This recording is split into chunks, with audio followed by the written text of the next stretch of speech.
अस्सलामुअलैकुम, आप देख रहे हैं बीबीसी उर्दू न्यूज़ टीवी और मैं हूं सुंबल ज़िया। बुलेटिन का कायदा आगाज़ करते हैं और शामिल करते हैं इस वक्त तक की अहम खबरें।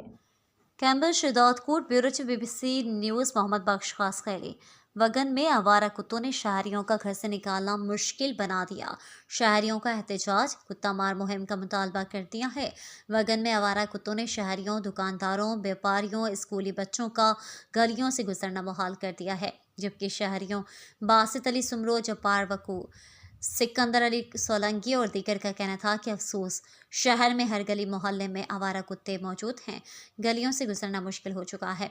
आवारा कुत्ते बच्चों, बूढ़ों को काट कर जख्मी कर देते हैं, जबकि कुत्ती के काटने से इलाज की वैक्सीन हॉस्पिटल में मौजूद नहीं है। शहरियों ने वगन टाउन इंतज़ामिया से मुतालबा करते हुए कहा कि फ़ौरन वगन शहर में कुत्ता मार मुहिम शुरू की जाए ताकि शहरी बेखौफ होकर गलियों में निकल सकें।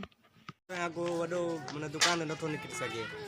का पोल्यूशन वग़ैरह जे शहर में कुत्तनि जे लाइ सहूलियत न आहे। राति जो बि घणा वॾा कुत्ता 10-12 कुत्ता मूंखे घिटी में मिलिया, सो बि मां धिके ते चढ़ी बीह रहियुमि। जेॾी महिल विया तॾहिं मां वियो आहियां। साईं, असांजो मुतालबो इहो ई आहे त वगन शहर में कुत्तनि जे लाइ का अहिड़ी दवा ठाही वञे जिन सां उहो ख़तमु कया वञनि। राति 9:30 जो टाइम मां घर पियो वञा, 6-7 कुत्ता हिन घिटीअ में मूंखे लॻा। उन बावजूद मां भरत इहा त राति जो दुकान ते अचणु नथो थिए। ॿार वञनि था, कनि था, उन्हनि जे लाइ मां टोलू कुत्तनि जो आज़ाद वधी चुको आहे। जीअं त कुत्तनि कत कई आहे, ॾाढो जेको आहे सो ॿार बच्चो ॿाहिरि निकिरी साह नथो करे, वॾो माण्हू बि ॿाहिरि निकिरी साह नथो करे।